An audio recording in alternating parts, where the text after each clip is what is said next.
All right, so now you've been approved for a business loan or commercial mortgage, and now you get the term sheet.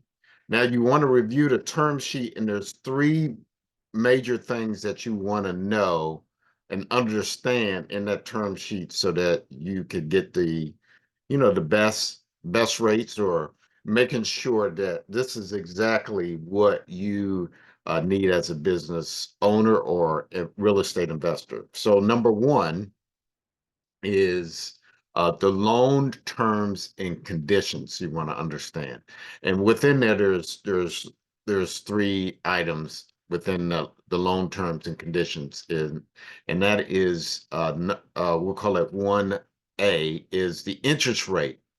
So you want to understand if the interest rate is a fixed or variable, and how it maybe compares to the market rates.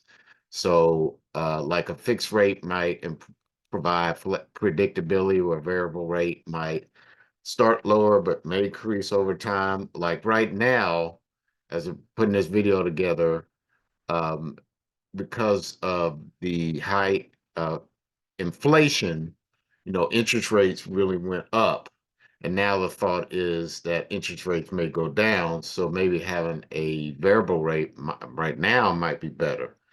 Well, so a lot of SBA loans that we originate is tied to prime. So like prime plus 2 3/4 on that deal. So you want to understand that. So that's 1A. So 1B is repayment schedule. So you want to look at the length of the loan term, the frequency of payments, and the amortization schedule.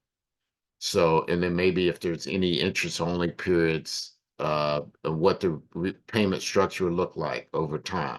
So, one of the things, so like one of the horrible loans that we refinance a lot of people out of, these merchant cash advance loans, where I've seen where you required to sometimes not only make a weekly payment, but a daily payment. And uh, so obviously most regular business loans are structured over a monthly payment term. So you really want to understand what that looks like. And all right, so 1C is repayment penalties. So you want to check to see if there are any penalties for early repayment of the loan. And usually what goes into that is the lender is going to ask you like how long you're going to keep the loan, right? So to kind of for them to give you like the best rate and term. So like we offer 30-year mortgage, 30-year term, 30-year mortgages on investment properties, right? Well, a lot of times what we'll do is we'll get the money from another investor, and we're telling this investor by originating this loan or making this loan that we're going to pay them a certain yield, a certain rate of return, right? That they're going to make on the loan. And so by doing that, typically then you're going to want the borrower to pay a certain amount of interest over that term, right? And so because of that, you know, typically there might be a prepayment penalty on that. Where if you're saying, well, hey, it's just a short-term loan, well, maybe there won't be a prepayment penalty on that because maybe you're just using money for a short period of time to like renovate the property or something like that. So under one loan terms, you've got the interest rate, repayment schedule, and repayment penalties. All right, so number two, in understanding a term sheet is the various covenants and conditions. And so what that means is you got various financial covenances. So that would be 2A.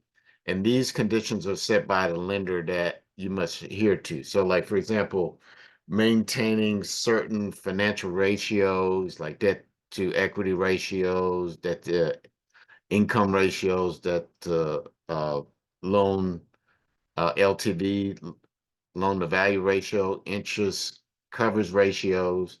It's just a lot of time I'll see a lot of banks what they'll do, hey, we're going to give you this loan, but we want you to on a quarterly basis report your financials, because we're giving you this loan because historically you said that you were able to meet these certain ratios. So obviously, and sometimes violating covenants can result in default on the loan, even if you're making your payments on time. So it's just really understanding what those requirements are, right? All right. So we'll say two, a B is operational covenants, and not necessarily s- operations of your business, but these might include like restrictions on additional borrowing, like for or dividend payments or capital expenditures. Like for us, there's no requirement. Um, uh, you can have a second mortgage on our loans, but not every lender will allow you to do that.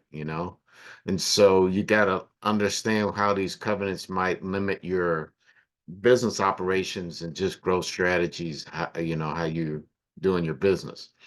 All right, and 2C, we'll call it, is collateral requirements. So and knowing what assets are being used as collateral and the implication of putting these assets at risk. So a lot of SBA loans, 7A loans, if there are any um, equity in your personal residence, they're required on the SBA guidelines to put a second mortgage on that house, especially if you're uncollateralized on the loan.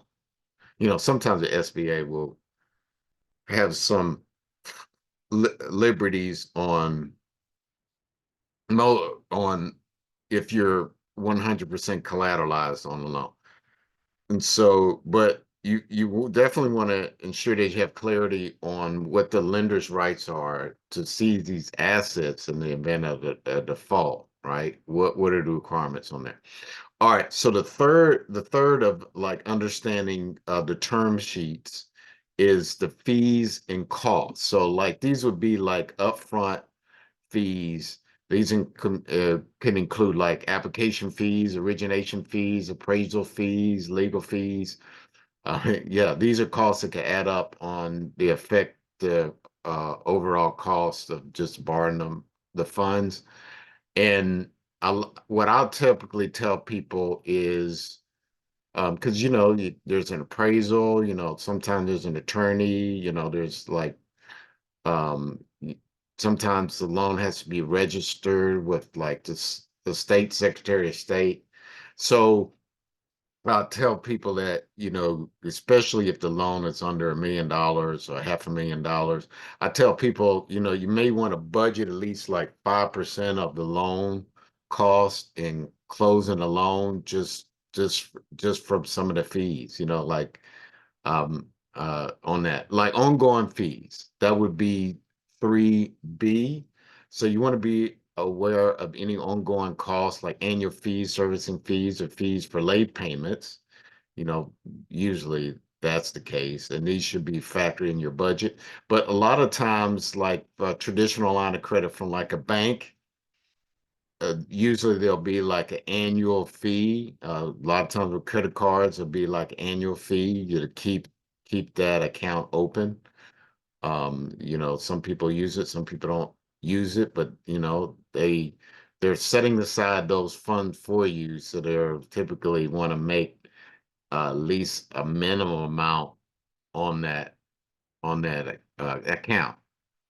All right, so ongoing fees, that's 3B. So exit fees, that would be 3C. So like some loans have exit fees or loan balloon payments at the end of the term. So you want to understand like the total cost of the loan over the entire term, and these include like end of loan charges. So like for renovation property loans, a lot of times when you're usually the purpose of these renovation loans is to buy property, renovate it, and then, build up equity, like by a lot of times by fixing out the property, the value of that asset will go up. So a lot of times what the lender will do, instead of putting any fees on the beginning of the loan or putting a lot of fees on the beginning of the loan, they'll put a fee on the end of the loan when you refinance and you already built equity in it. So when you either pay that loan off or refinance, it'll be easier to pay the fees because you build up equity in that property.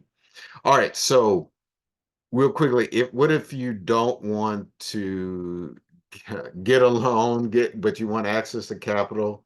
Definitely, or you don't want to give up ownership of your business or put up assets like your home. We do have a free masterclass that you can join. It'll be in the end of the show notes that you can, or keysforbusiness.com/masterclass. All right, thanks for watching. If you have any questions, let us know. Thanks.